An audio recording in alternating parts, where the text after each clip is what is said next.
In the grim You just wanted to hear this song again. Can't hear it, it's fine, but I know how it goes. It's true, actually. Are here for a laugh in a galaxy torn. They're the ones with the craft. It's grim after dark, where the bolts spark, where dread knights nap and orcs embark. Tune in, grab a pint, and don't be late for tales of heresy and a healthy debate. We're back. I'm just gonna scream now into the microphone, so we're like that audio transition is like everyone. I was so funny. You guys missed it. It was probably the highlight of my vodcast career, and no one heard it. You like literally actually leaked every single detachment that's coming in December. That's right. Yeah, you were muted the entire time, so you missed out. I am so sorry, everyone. Yeah. No, but yeah, when they add the circus elephants to the Harlequin detachment, that's what I'm most excited for. Yeah, that'll be crazy. But welcome to Grim After Dark. Danny is off this week because of something called Thanksgiving, where you spend time with family in America. What? I don't understand it. But you got me, John. We have Tech Priest Dickie here to take you through all of the big reveals and news coming out of the Warhammer World Championship, or I guess World Championships of Warhammer. WCW. Yeah, because it's multiple different championships. Because as I learned from the stream, there are more games. There's more games than 40K. Well, I tried to, but it was just AOS, and I didn't really care about AOS. I don't like how they do that. It like you think a company of this, they could have an AOS stream team and also a 40K stream team, so you could literally choose which one you wanted to watch, right? That would involve having two separate Twitch accounts, and they just don't have the admin power for that, Dickie. Well, you know how hard... be on YouTube, for God's sake. Oh, poor Notley moderates enough on one channel, never mind multiple. But yeah, so we're going to go over some of the things from there. Some of the amazing models that have come out last week. We're going to spotlight a couple of the Necromunda ones that are particularly gorgeous. We're going to have a coaching with Dickie and Danny. Well, I will fill in with Danny because I feel I'm probably just as qualified. And then we're going to round things out with an amazing game. Yep. I like to call, what the fuck is John talking about? That's a game I play on a Discord channel pretty much every week.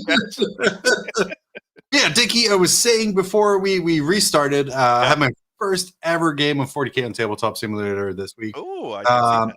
It was surprisingly fun. Once it's a little clunky when you get started, but eventually it was pretty good. I mean, how were dice? So satisfying. Oh, really? I find the dice are a cruel bitch that they tend to roll the worst, like the most ones you've ever rolled in your life. Absolutely. And I was playing like a heavy sanguinary guard list into Danny's custodians. Yeah. So everything I had was damage 2, wounding on 5s, and it was a bad time. 5s, yeah. It was just a bad time. So and it got to the point where Danny's known me a long time. Yeah. So he knows if he puts a shiny object in the center of the table, I'm going to try and take that object. And I legitimately always fail. So I overcommitted at the start, threw Dante into the center. Don't do that. Don't throw the Master of the Blood Angels into the center of the table turn 1. But it was a lot of fun. Learned a lot. I said excited to kind of get going and try and refine my Blood Angels. Because I think right now I have a big GT Slaanesh coming up here in a couple weeks. That is likely going to be Necrons or Chaos Knights for me, just because those are what I know in this edition so far. For LVO proper, probably taking Blood Angels down. So we're trying to refine and get some practice in on that. Because, dude, I haven't played Marines in like 2 years. And are you aware when you have a Marine army, you have like 50 models max? Like, what is that even about? I can't even horde properly. You can't horde. Well, I mean, it's okay. Like, it's pretty disappointing. It's okay. It's all right. But yeah, just kind of like learning the little ins and outs and fancy things with the Marines. Take a little bit of finagling, I shall say. Dickie, did you follow the World Championships of Warhammer at all this week? I did actually. I was able to watch most of the 40K, and like you said, once AOS, I kind of tuned off. Actually, I'm gonna maybe make a shocking statement here. I actually watched more of the Spanish 40K stream than I watched of the actual 40K stream. I got something for this. Yeah. Okay, so listen, I know you guys. In Espanol? Key. Okay. Okay, so there's a few things. I love Adam. I love Paul and Adam. They're my literal favorite people in the whole wide world. And I could listen to them talk all the time. But when I really wanted to get in the game, they just didn't have. I really need player mics. I don't know whether it's just me or if it's, I don't know, my inability to identify game state. I don't know, but I need to hear like how the player, like what are they thinking, like talking about their plays and things like that. So did the Spanish commentary table have player mics? They did, yeah. So they had player mics. They were they kind of went to them when they were talking about like certain strategies and things like that. And it was just, I don't know, for me it really opens up the game. And I was actually talking to War Games Live Joe, who friend of the show, even though he doesn't watch. And friend of Dickie and Danny. He is famously dislikes me. Really? Oh, I didn't know that. Oh yeah. Regardless, we got beef. We got like, oh, you got beef. Yeah, 70% ground. Okay, interesting. Well, There's a lot of fat content there between the two. Yeah. So I was. I got something for that too. Yeah. There we go. Good joke line. I like that you have to reach like really far into your desk in order to get this. My soundboard is so far away from me right now. Yeah. Okay. So I was talking to Joe and I said, I don't understand how you can have interviews with players after, but for some reason having players mic during the game is an issue. Isn't it the same? Isn't it exactly the same thing, just more like on the mic? From a risk management perspective, I'm going to go into some corporate speak right here. Oh God, please no. It is much easier to cut a camera away or stop from a post-game interview than it is to do it during a game state interview. But and also, if you can have a delay and you can cut out audio. Do you think GW is paying for a live stream editor who listens for muting? No, no, I know they're not, but it is in the capability, and I gotta be honest, when it comes to quality of game, I would much rather watch Joe and his events wherever the hell they are than a top tier game streamed by them, because I know I'm not gonna know where they are in the game. Well, we've talked about GW streams before here. And I know. We haven't even freaking started the slideshow yet, but that's okay. I'm sorry. No, this is good, but like they seem to be sort of an afterthought of something that we need to do this, and they're like, how much can a live stream cost anyway? $100, and they just throw that tiny bit of cash that way. So like LVO last year, the AOS stream, I know you and I talked about the fact the camera was at a weird angle and there were shadows. It was the word, yeah. Oh God, it's just they have commentators who aren't necessarily, like I said, Paul Murphy, Adam Camilleri, great people, maybe not the best people for the OS table. And just general. My favorite. I love Adam. So Adam's like, he didn't know any names, so he was like, okay, what's that?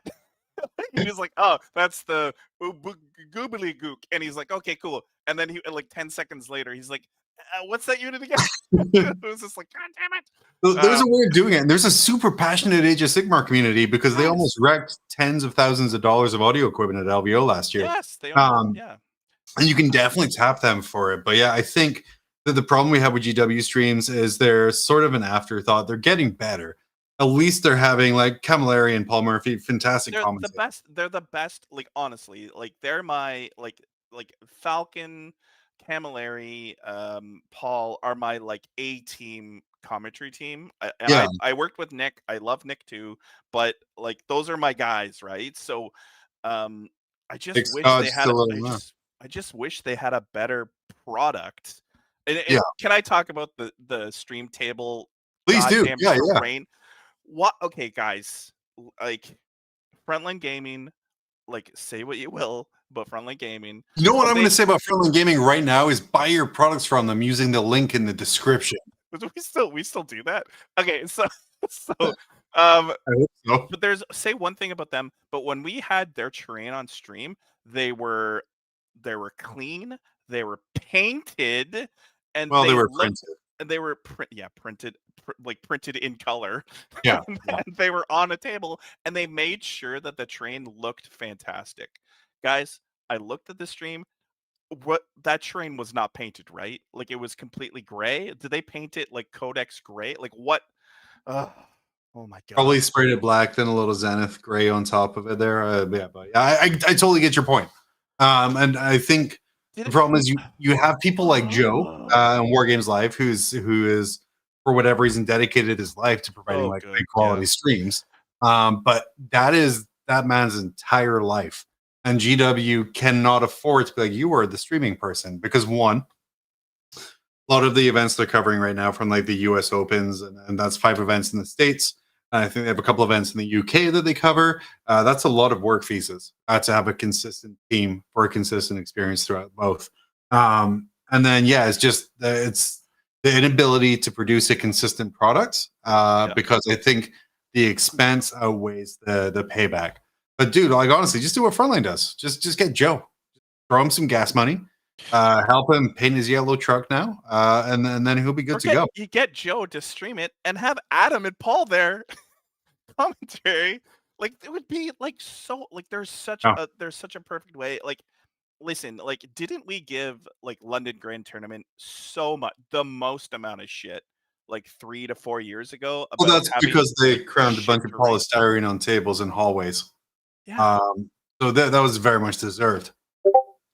I just think this is supposed to be the world championships Yeah. of your flagship event. Like, Yep. come on, man, we gotta do better.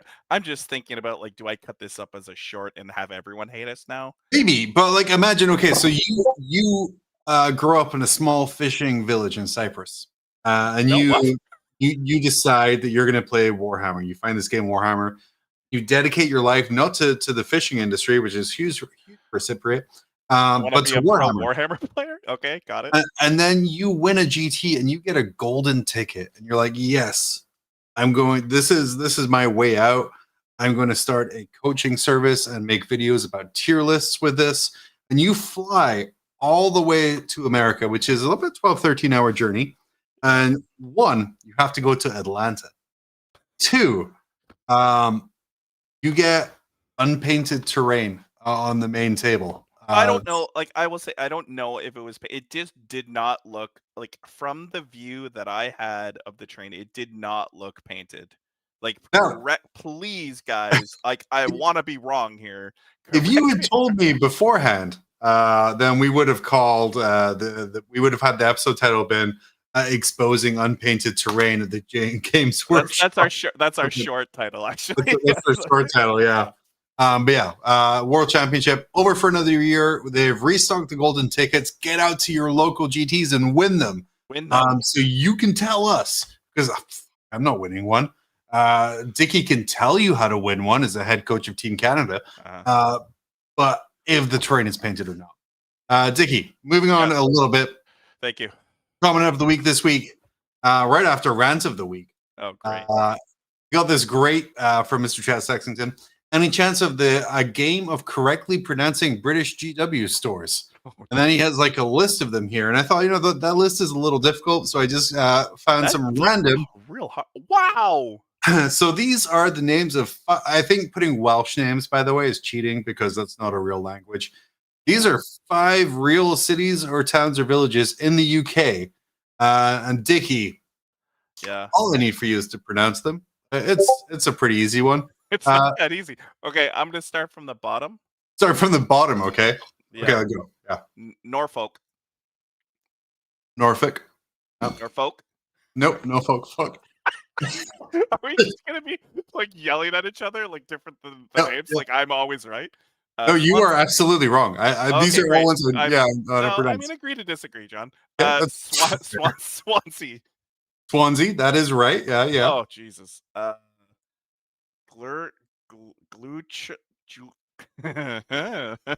Gloucester. Gloucester. Edinburgh. Head and butter. Oh, see, you're doing the fucking weird Scottish da-da-da at the end of it. Oh, This- I'm so sorry I did that for a Scottish. Speaking of this Scottish towns, it's all how is this? This is not even a word. that is a word, and that is a town in Scotland. Otter munchie? What is it? What is it? Otter chmooch? Why did I take a sip at that part? That was I just don't know, stupid you on my loved part. Yeah. Please help me with this one. Oktermukti. Oh, Oktomukti. That's almost Dutch. Almost. So we have a place in Canada called Norfolk, and it's spelled exactly like that. That's why I was like, oh, the bottom one's easy. I got this Norfolk. Easy. Easy. The best place, where was it? I think I messaged you when I was driving through Canada. I think was it Oh, the phallic names. Yeah. yeah, all of the phallic names. There's like Yeah. Dick Mountain and stuff like that. Dildo. Then we have a dildo. Dildo, you have a dildo. That was very good. Yeah. Lots of fun people names right there. Yeah. Lots of love in chat. By the way, saying yeah, GW streams are rough. GW, Yeah. we can consult, and we don't mind consulting for you. It will just cost you So much money. Like so much money. you didn't pay me once when I did it. You're definitely paying me that time. Well, I think they paid Val, and Val Yeah, just they- seems like, that's oh, how- the check's coming, the check's coming. Looking him up there. Yeah, so what I have now is a whole bunch of really cool minis that have come out in the past couple of weeks, because the past couple of weeks have been So good. just out of the water for really cool designs. Can we say what Danny would say about this stuff as well? Yeah, Danny would complain that the guy's arm doesn't look strong enough to do any damage. That's right. Also, he would say that this game sucks. So, so he doesn't care. It's a really cool model. Yeah, I will say, if I was super rich, I would use it as a tail for a Nurgle Demon Prince. just specifically a tail. Like I would spend $50 for I the would tail. like if I was obscenely rich, I would just cut it off at the arm and stick it on the ass of one of those new Demon Princes. And I think that would look really cool. But yeah, this is a Necromunda, I guess, garbage worm. That poor man that was ground up, and he's a little bitty bit. I don't know how he could like reach anything, but yeah. All right. Yeah. I think the arm is like in process of being eaten.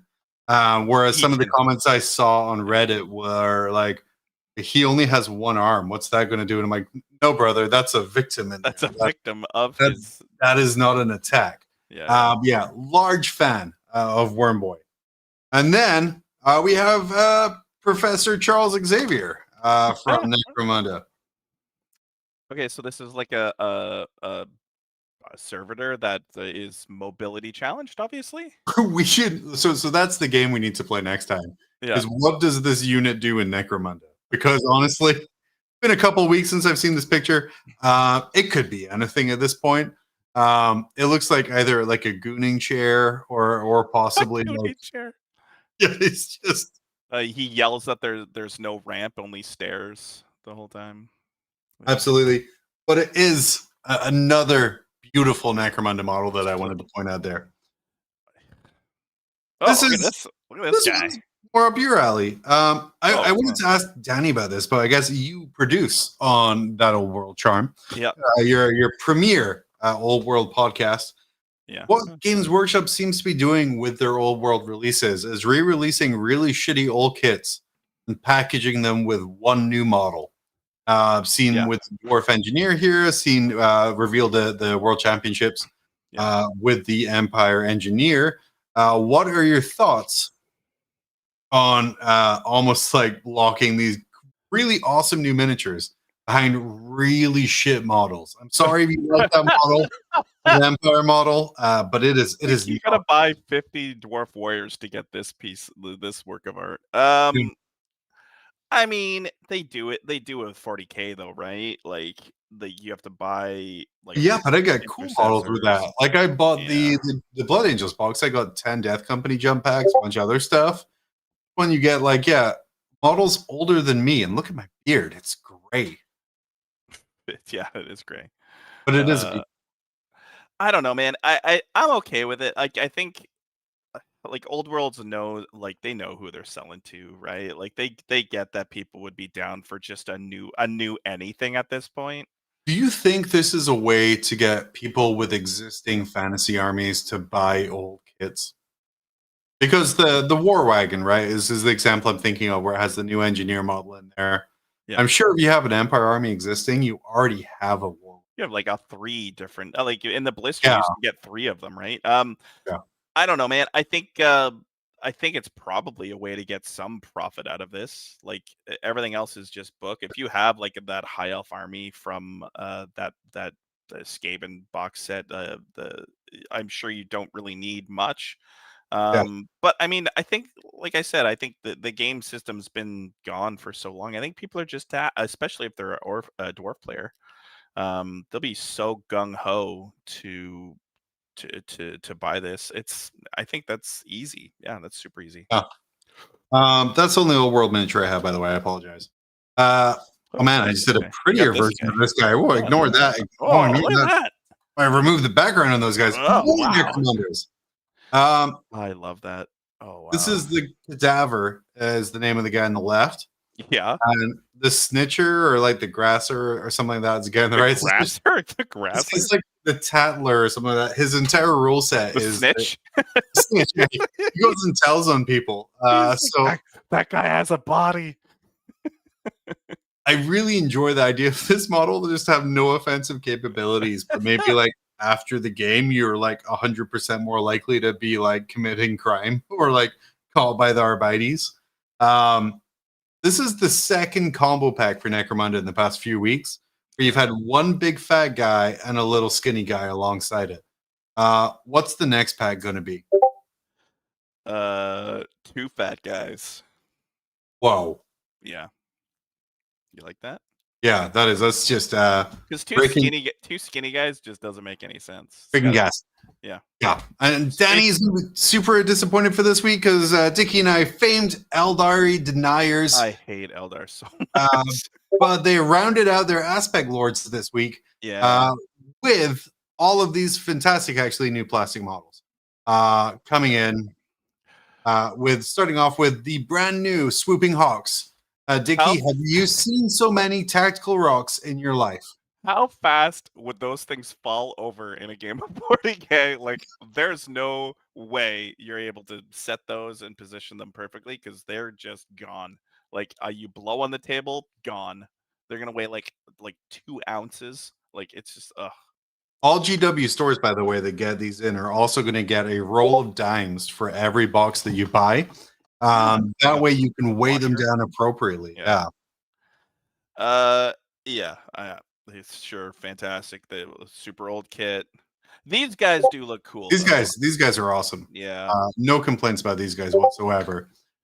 So yeah, love these guys. No more Fate's Crypt. What do you know? Yeah. I love the fact, so on the top left, you'll notice that there's just an all melee version of these guys, which is super exciting for an Eldar and player. you can advance and charge turn 1. Crypt Shadow coming in with the clutch information. No more Fate dice, or at least I think Fate dice are going to be limited to just one detachment type, which is super excited. But yeah, these warp spiders are gorgeous. They look really nice. I'm very sad about that. You're sad that you're going to see them everywhere? No, it's true. Yeah. Well, I guess on the plus side, you do see them everywhere. Like a couple of editions ago, like I always tell a story, I had a gargantuan Squiggoth. My opponent had like 18 warp spiders, and they wounded on initiative, and that was not a good time for a giant mushroom thing with a dick. Yeah. Oh, I hate warp spiders from that, but those are really nice looking models. They're really rounding out our aspects, we have our fire dragons. Oh, that guy looks so cool. Yeah. Don't seem to be with the Eldari, the change to plastic. They don't really seem to be changing up the real look of the models at all. They're more thin, right? Like they're not as chunky. Like their hands don't look like trash cans. Like they look good. I think I really like the push for like melee weaponry too. Like I really hope that's a list concept, because I think they said 8 detachments in the code. Like it's gonna be a big book. So. There was also the idea that fire dragons had a flamer type weapon now, which I dislike intensely. Yeah. Yeah, this is I think for Eldar fans like Danny, like guys in my community that play Eldar, I think they're going to be super chuffed with the options that they're going to have, and the new like they're going to be poor, but they're also going to be really happy. So that's good.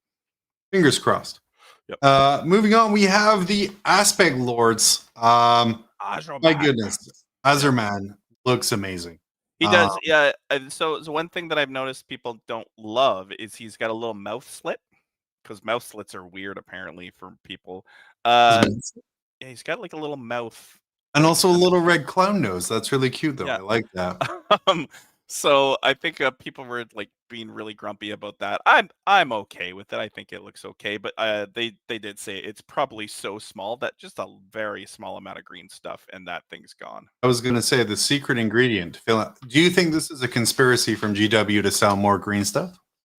Is there going to just like one very small amount? Like you'll have that green stuff will be hard like so fast. one No, model per army is going to have a small slit that you're not going to like? No, I think they do like an artist rendition of the old model, and this is. I think it looks fantastic. It's like a great looking model. I think people should be happy. Yeah. I'm sad about the increase in tactical rocks, but it is a cool model with a Eldar cool. love tactical rocks. Yeah. As someone is in my Eldari days ran like Azerman and like 60 Dire Avengers. Big fan of this model. They also have, when I click on the right computer, because I'm not fancy. Yep. Oh, the man, the myth, the legend, Bahalroth. I don't like his face. Well, but he doesn't like your face, John. That's why he's gonna carve it off with his fancy sword. That's fair. This guy is probably going to be the most annoying model. I'm not happy that I'm going to have to see him painted poorly in every game that I play, but but you know what? I'm stoked. At least I don't have to look at that stupid like metal model that they have like rolling around. Just the sideways like pose with all of that it. Guy and Fugan too. Like, get him out of here. I don't need to see his stout little body anymore. Yeah. It has great rules this edition as it was. With its jumping abilities. I'm sure in the new book it's going to be even better when they have a brand new model for it. Can we identify that like GW is going to completely fuck this release up and make Eldar the most broken thing in the world, right? Like we can identify that as a community. Like GW doesn't understand how to balance Eldar. Like, well, there's the cycle, right? There's the cycle Eldari always goes through. Released, incredibly broken. Broken complaints. Fixed. Yeah. Fixed till they're good. Nerfed.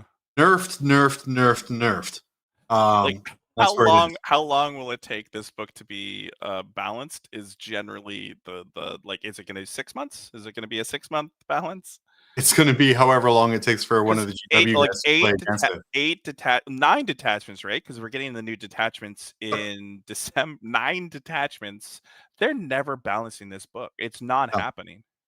It's almost getting to the point as being as hard to balance as we've talked about, like how hard to balance the Marine book is just from the sheer volume of data sheets in there. And I'm very hopeful that when the next Marine book releases, I'm guessing next year because it's pretty much every 2 years. Yeah.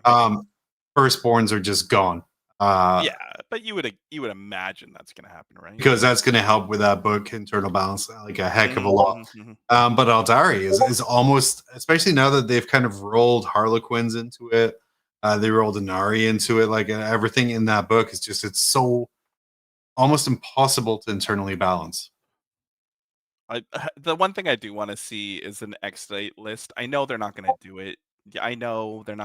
But how freaking cool would it be for Exodites? Like, but here's the thing. What's going to happen is they're going to start releasing Exodite models, and then that'll get rolled into just the main Eldar book. And then Eldar they have to balance brand new like units coming in. How does this dinosaur balance against this? How does this Raptor Eldar unit get that walks 24 inches? How do we balance this? Ooh. You can. And speaking about things that seem like a pain in the ass and unbalanceable, we have our brand new Exarch, Oh, The so like Warp Spider Exarch. they knocked this out of the park, right? Like this is cool. Yeah, Okay. they did. From what they've said he Fine. does so far, though, where he can jump out the webway, charge after advancing, just stuff like that. Yeah. He will be a common component on people's Interesting. points, depending from what they've said. He seems like he's going to be a pretty mainstay. He does suffer from the same issue that the rest of the Exarchs does, apart from Azerman, of just extreme fragility on the table because he is on top of a rock. And again, Well, it's a weird like web arc, web thing though, right? So I think you should be fine. You should be fine. fingers crossed. Fingers crossed. We should be fine about this. But yeah, it's a beautiful model. Finally, I think now the entire Eldari range is in plastic and up to date. So now we can move on to a new army. We don't have to worry about random buffs. And Dickie, by the way, I just have the stream going on my phone beside me here so I can keep up with chat. We're really going to turn off the ads because they are frequent and Oh, not are they? helpful. Yeah. Oh, yeah. Maybe I can do that now. Here. Maybe. The other thing announced was mutant horses, which I was something I was not expecting to see. Oh, with the weird chicken feet. Yeah, with the Death Riders of Krieg. The Krieg, of course, famously cloned to meet the Imperial Tithe. Their horses are simply donkeys crossbred with chickens in order to create the Imperium's most elite killing machines. Okay, sure. Well, look at the thing. Maybe it can walk. I don't know. I don't even have an answer for you, to be totally honest. I think they're cool.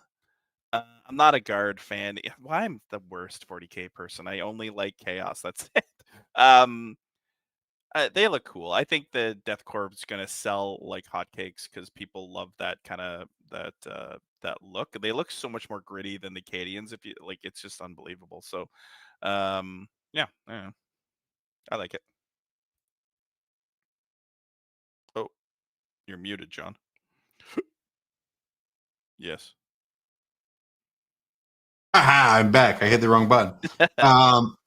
Yeah, they're going to make great trader guardsmen or trader cultists. We're probably going to see a lot on the list from that there. Yeah. We have Death Riders now, so that's now 2 horse-based infantry choices that you can take, or troop choices you can take. Yep.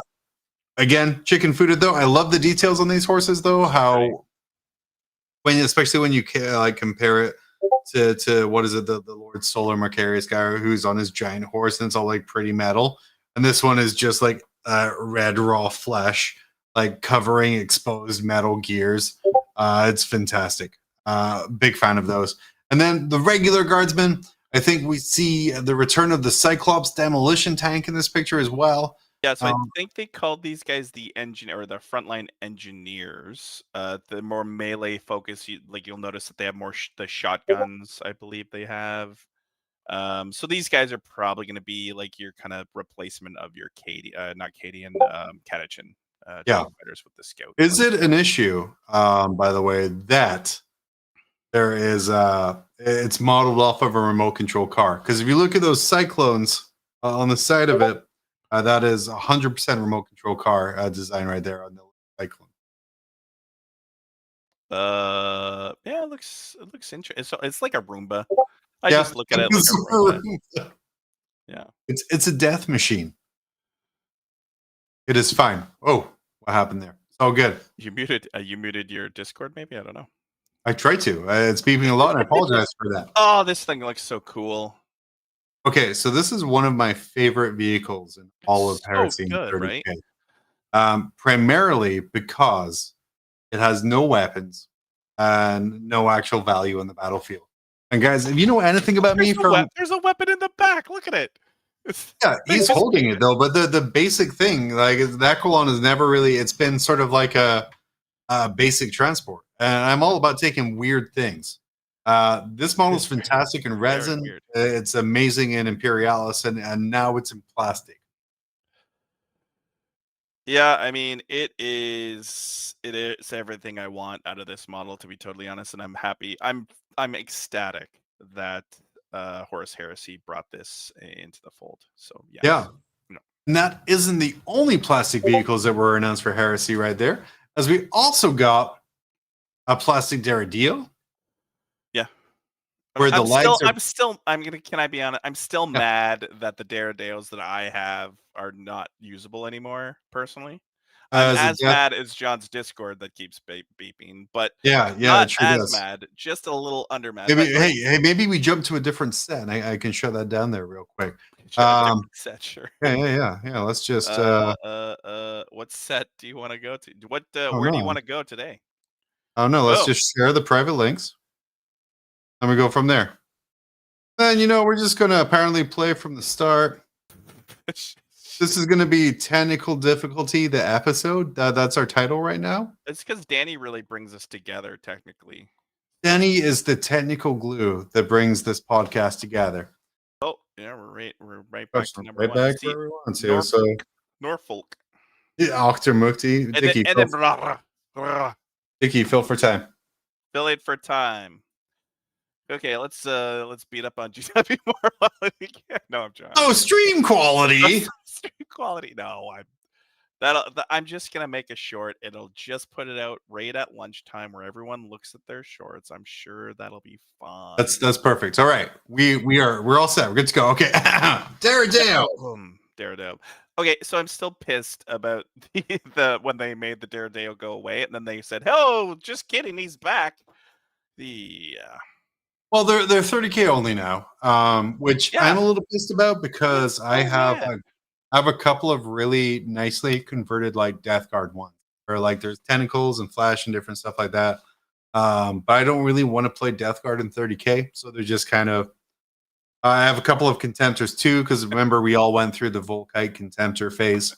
All beautifully converted. What's that? Crypt is saying that you guys should be hired to good stream quality. And we never said we would do it. We just said no. Well, to be fair, GW could improve our stream quality if they came on and advised us. Yeah. Apologies to the one person every week, by the way, who complains that my notification sound pulls them out of it. I thought I closed them all this week, but I'm being super fancy. I have like a different laptop this week that's running the slideshow.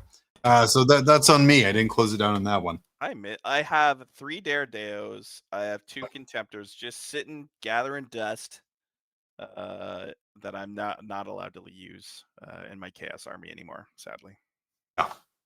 Soon, maybe. Everything... Time is a flat circle, Dickie. Everything that's old is new again. Just like the Earth, it's all flat, right? All flat. Absolutely. And then the Malkador returns. I only picked this one tank to take a picture of because I find it hilarious that in the grim darkness of the 31st millennium, we're still trundling along fuel tanks behind us. Well, this is more for safety, though, right? Like, you don't want that fucking thing inside the hull. Maybe still on top of it with like a giant scrutiny sign. Let's just let this fucker blow inside. I think it's the only one with this tank, like this thing that's behind. Yeah. But it's always been a super cool tank. The giant flamer of death. I dig it. Yeah, Malkador has always been a really cool shell. I'm happy to see the plastification of is kind of what we're seeing out of Horus Heresy right now. Is almost every kit that was popular in Forge World has now become a plastic kit. And I think it only bodes well for the future. It's almost like a move away from resin.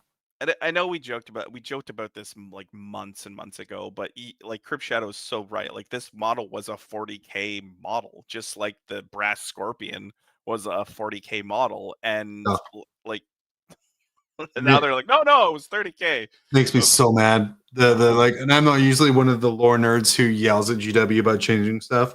Yeah. But when they're like, oh no, this is a 30K unit, I'm like, sir, you did not, in your stories that didn't exist until the 40th or the 36th millennium. Yeah. Please stop. Please stop.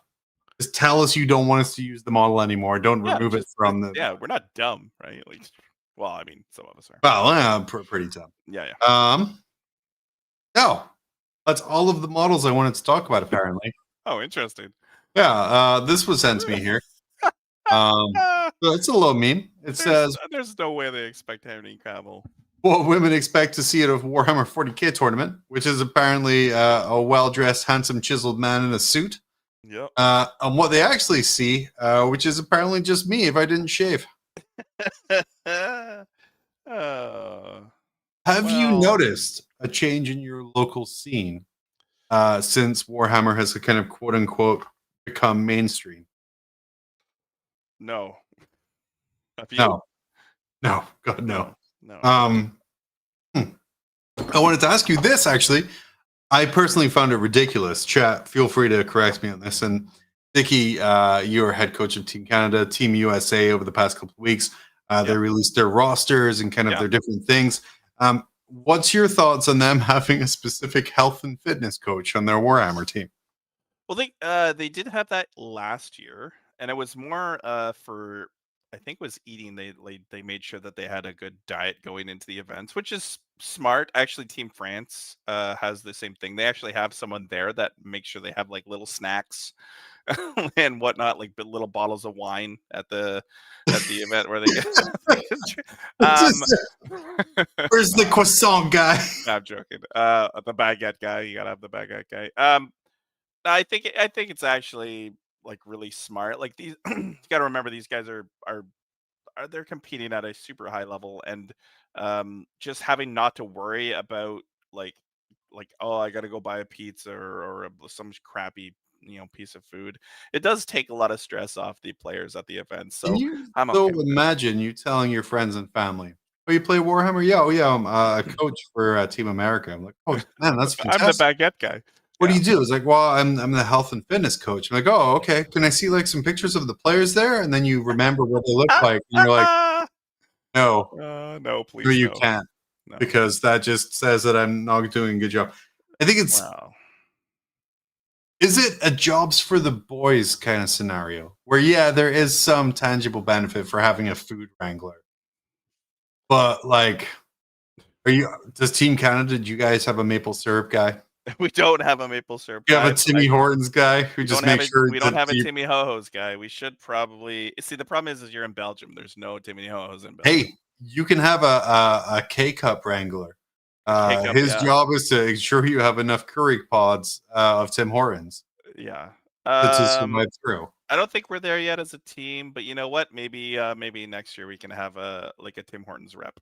Tim Hortons rep. Get that Tim Hortons sponsorship. They're all corporate now. It's fine. Yeah, exactly. Next up, this one was also sent to me, or I actually found it even on Blue Sky, as I have left. I left X because it was just becoming.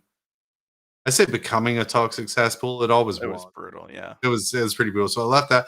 During Blue Sky, there Tom Walton. He started off as the designer. He's the guy who originally envisioned the Imperial Knight. He used to work on exclusive vehicles and bigger things.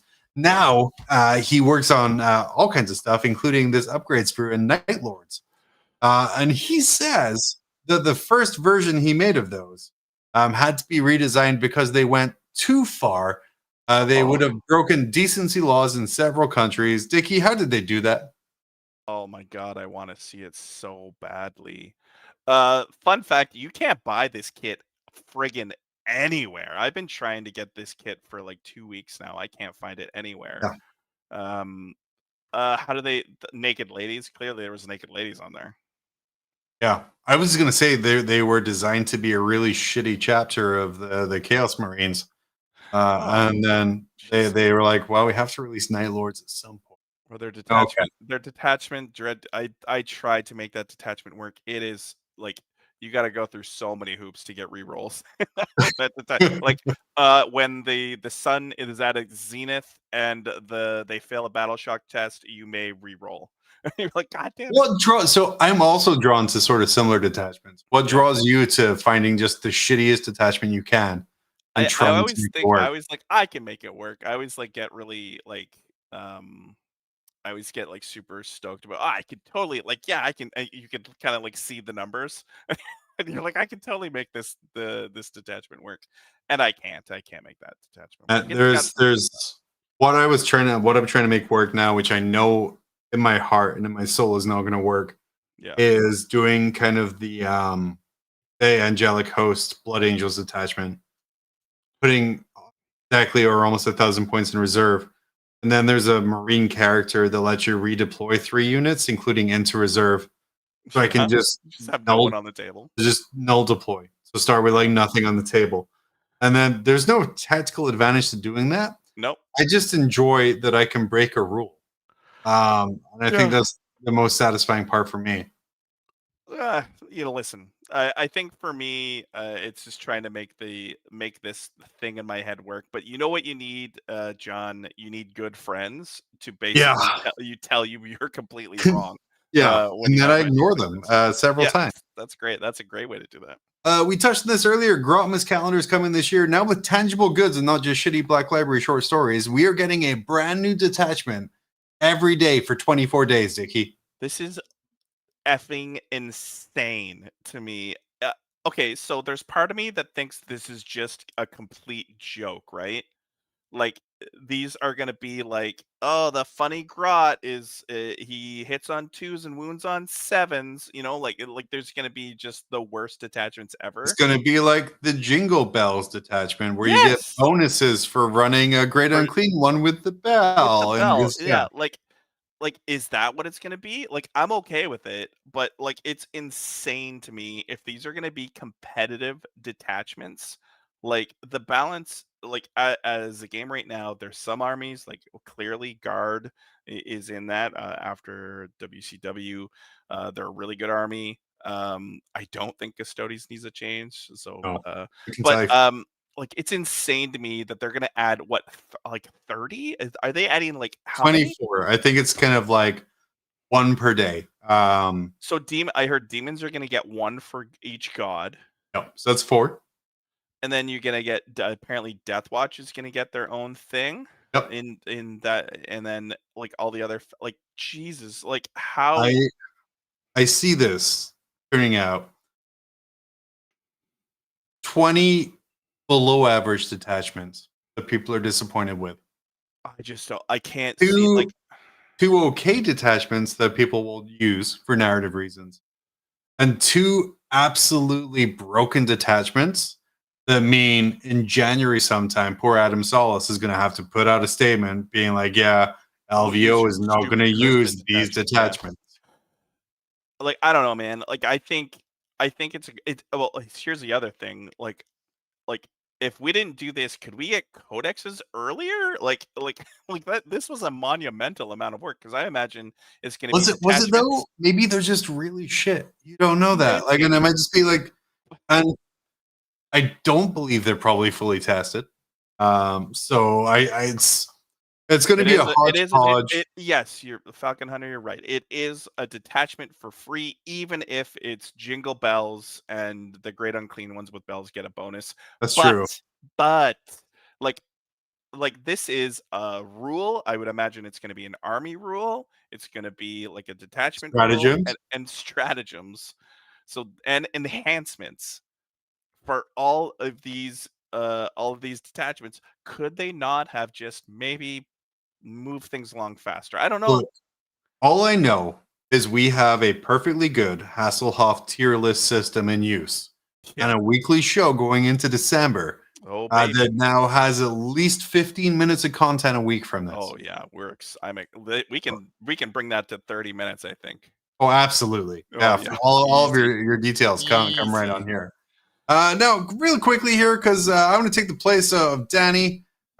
Dickie, you're supposed to be down here. I kind of tried to do this here. Coaching with Danny and Dickie. Oh, wait, we have something for this. Oh, okay.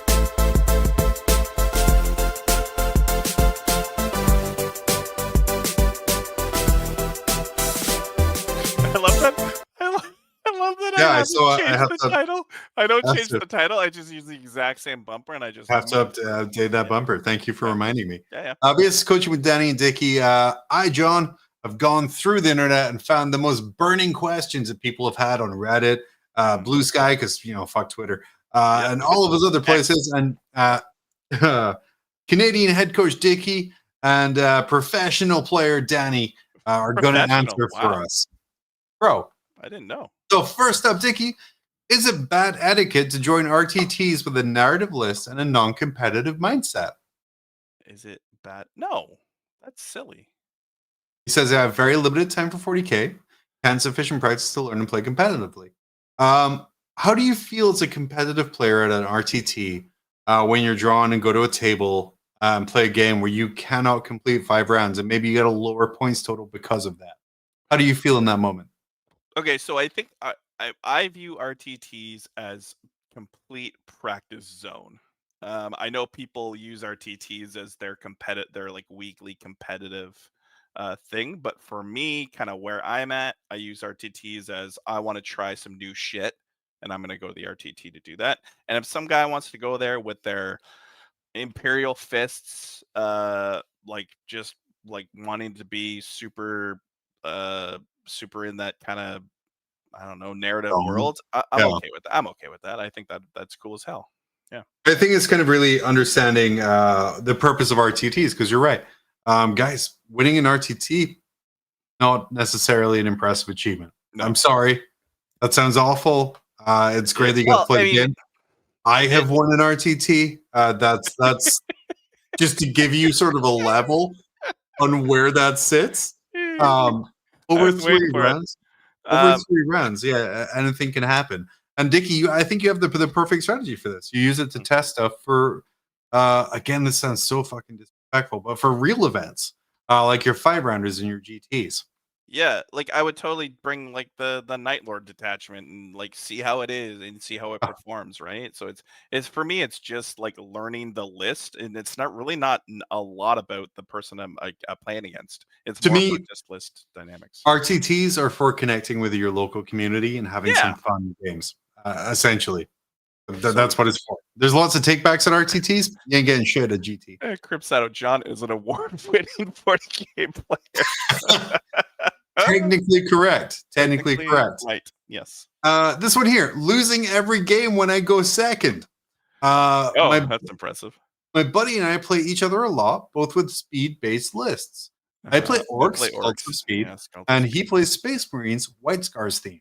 Oh. We find that whoever goes first usually gets a massive amount of board control, and the player who goes second spends the rest of the game catching up and trying to get out of their deployment zone.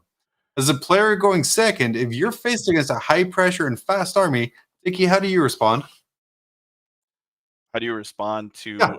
I think, well, first of all, you need to know, so you need to plan. So I always plan for the worst case scenario. So, and at most 40K games, going second is actually really good because you get to generally score unimpeded.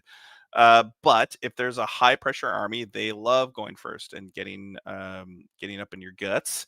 I think honestly, what you need to do is you probably need to just plan for the worst. Plan that your opponent's going to go first, and how can you deploy correctly in order to nullify that. Now, Dickie, I want to point out here, as correctly pointed out, as an award-winning 40K player. Yep. I guarantee what's happened here is both players deploy right on the line. Right on the line. Yeah. Regardless. And there's no terrain, 0 terrain. Well, there even could be terrain, but something I've learned, never deploy on the line. Bad idea most of the time. What you need to do, and what Danny would tell you, as I'm Danny in this scenario here, and Danny and Dickie, is you need to measure out a threat range. So if you have the White Scars bikes, you're like, hey, how far can they move?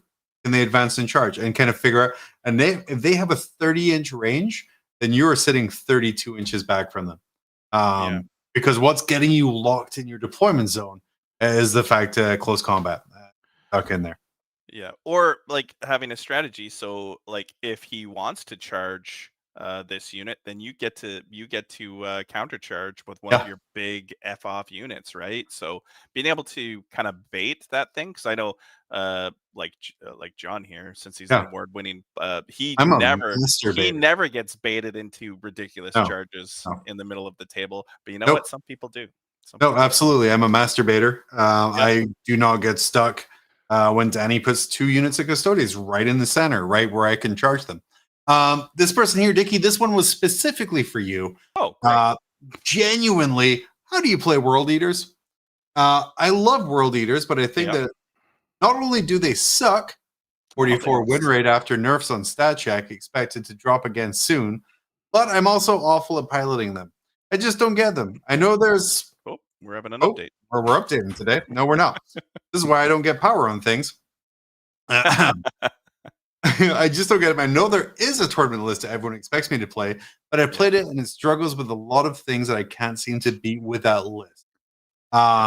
He struggles with screening units, trading, struggling against strong shooting or fights first armies. Yep. Dickie, world leaders are in an unusual spot. He does point out that, I mean, Stat Check is perfectly correct in saying that they're not in the best place right now. But what are some things you can tell a world leaders player to make them feel better? Well, first of all, you picked a fantastic faction, and you shouldn't be ashamed of that. Looks great. Angry Ron is the angriest Ron in the game. So I think the biggest thing I've identified that newer world leader players or struggling world leader players, it's not so much like being super aggressive. It's setting up your go turn. So what I mean by go turn is where you literally put everything in front of your opponent and said it's a do or die situation for them. Either you kill my whole army or I kill you. And it's being able to set that turn up, and it's actually very difficult. If you watch any of, I don't know how many games Anthony Vanilla has on stream. I'm sure he's got a few. If you watch him, you'll probably notice that he doesn't necessarily give you his whole army. He'll hide in between ruins and things like that, and really have a real big go turn. And you'll notice that you'll have Angry Ron and a whole bunch of Exalted 8-bounds in front of you after that.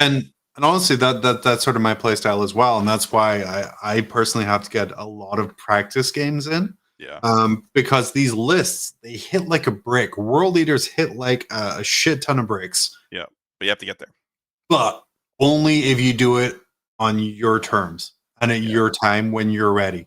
And what you find a lot of people are going to do, and this is something I fall for constantly, which is why I have to practice so much, is they'll bait you out.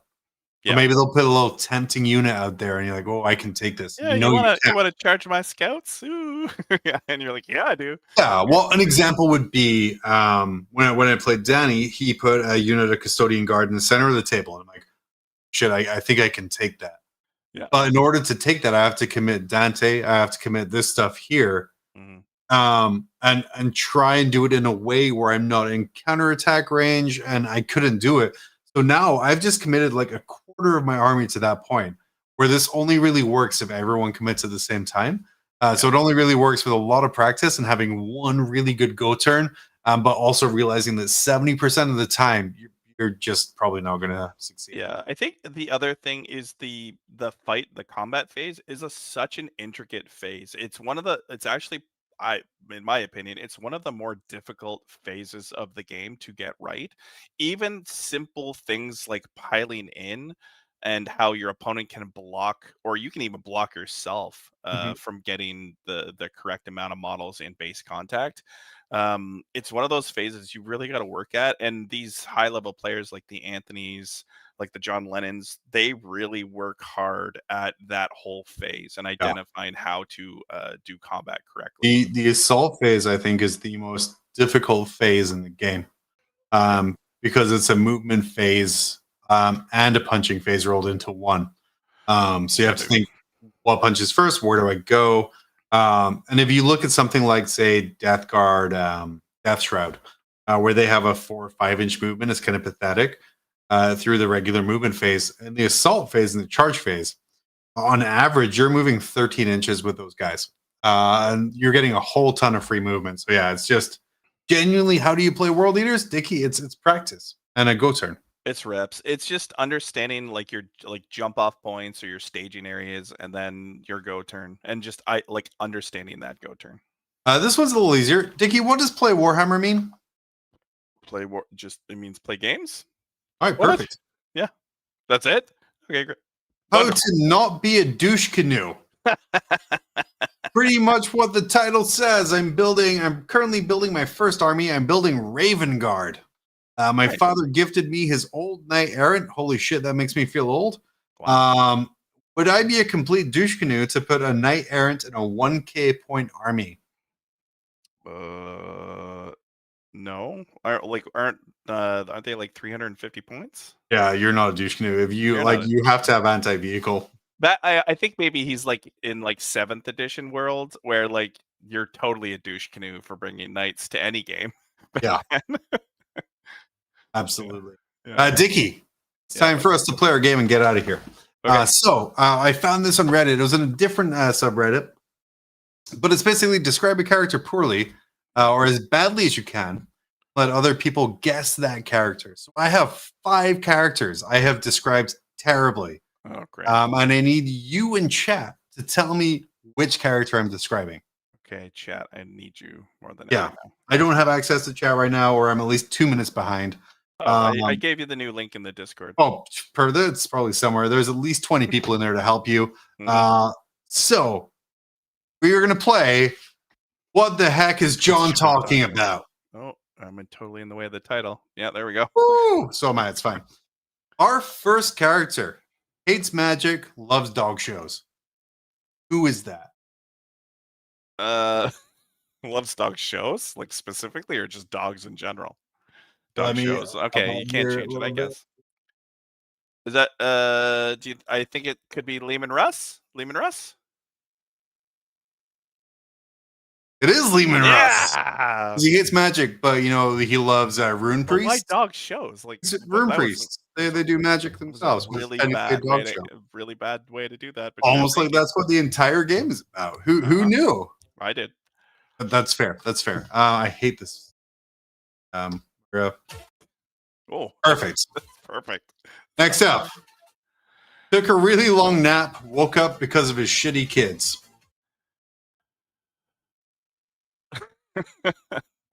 Lionel Johnson, right? Thinking Lionel? What's chat saying? That's exactly what. Wasn't he sleeping down in the rock? I don't know if he had shitty kids.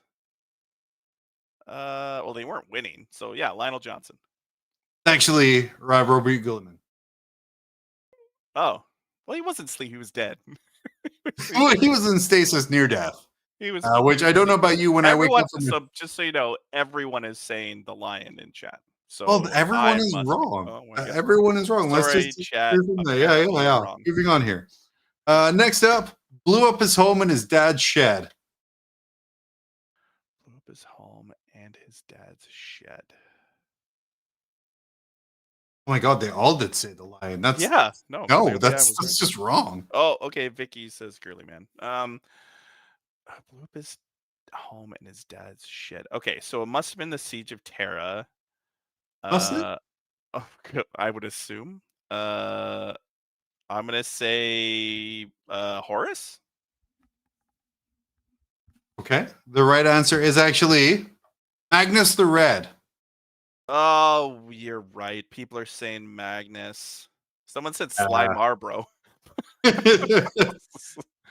I couldn't think of a really bad way to describe the webway, or at least the Emperor's webway project. The dad's shed was the best way I could describe it. It's the project that is this special project area where you're not allowed to go, and he's told you that. Yeah. Okay, perfect. Next up, clueless and arrogant kleptomaniac. Clueless and arrogant. Fulgrim? No, he's no. Okay, he's pretty clue. He's got some clues. I don't think he's got a couple clues. Yeah. He doesn't steal stuff. Well, I mean that you don't know. He maybe he's really good at it. He was given that sword fair and square. Fair and square. What about the arty also? Okay, so clueless, arrogant, kleptomaniac. Oh, is it the Necron guy? Trajan the Infinite? Yeah, Trajan the Infinite. Oh my god. Falcon Hunter got it at the same time, I think. Good for you. He's incredibly arrogant.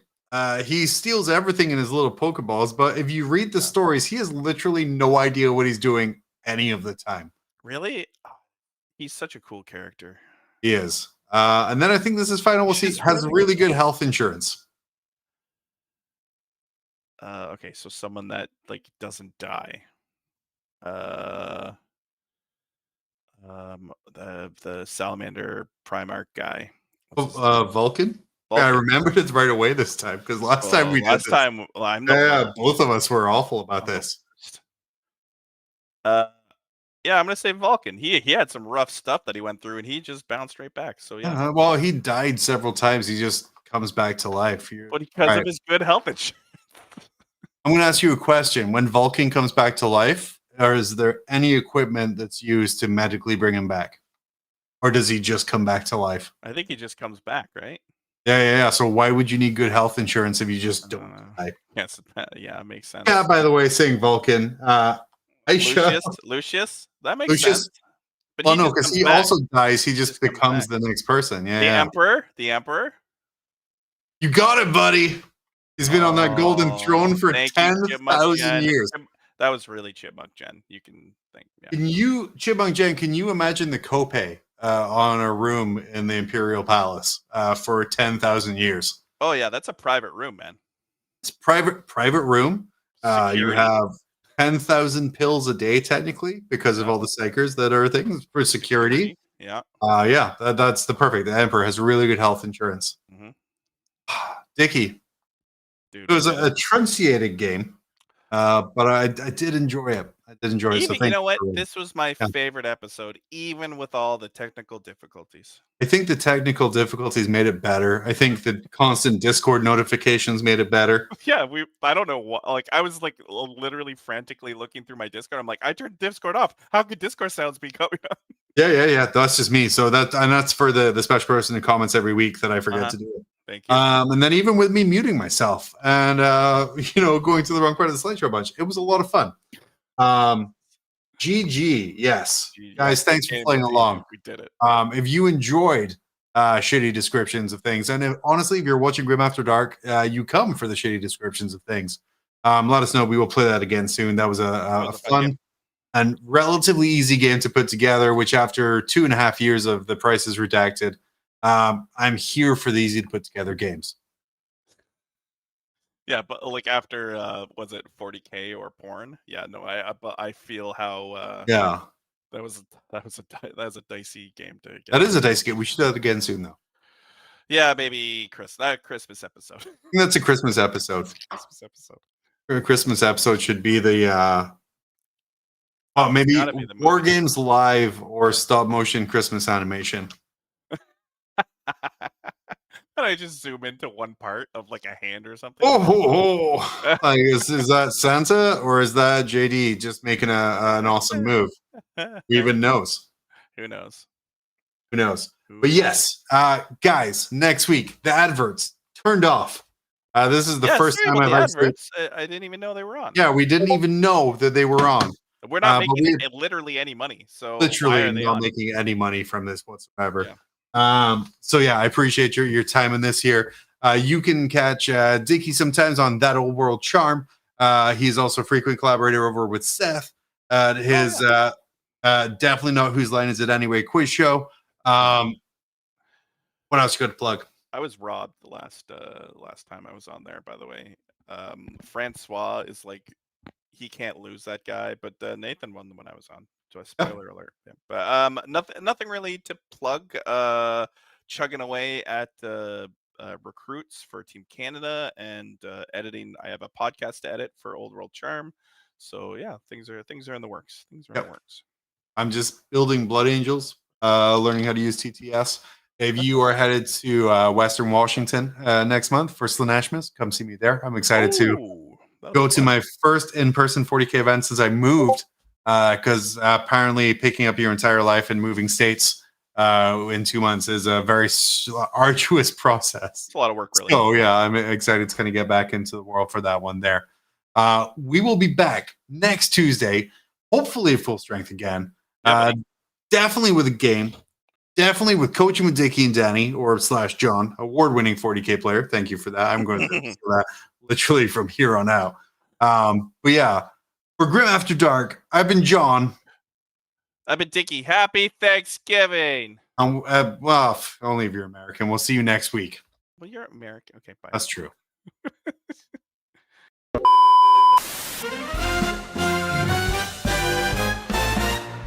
In the grim dark future there's no time for fun, but when the day's battles are said and done, John, Danny, and Dickie are here for a laugh. In a galaxy torn, they're the ones with the craft. It's grim after dark where the bolters spark, where dread knights nap and orcs embark. Tune in, grab a pint, and don't be late for Tales of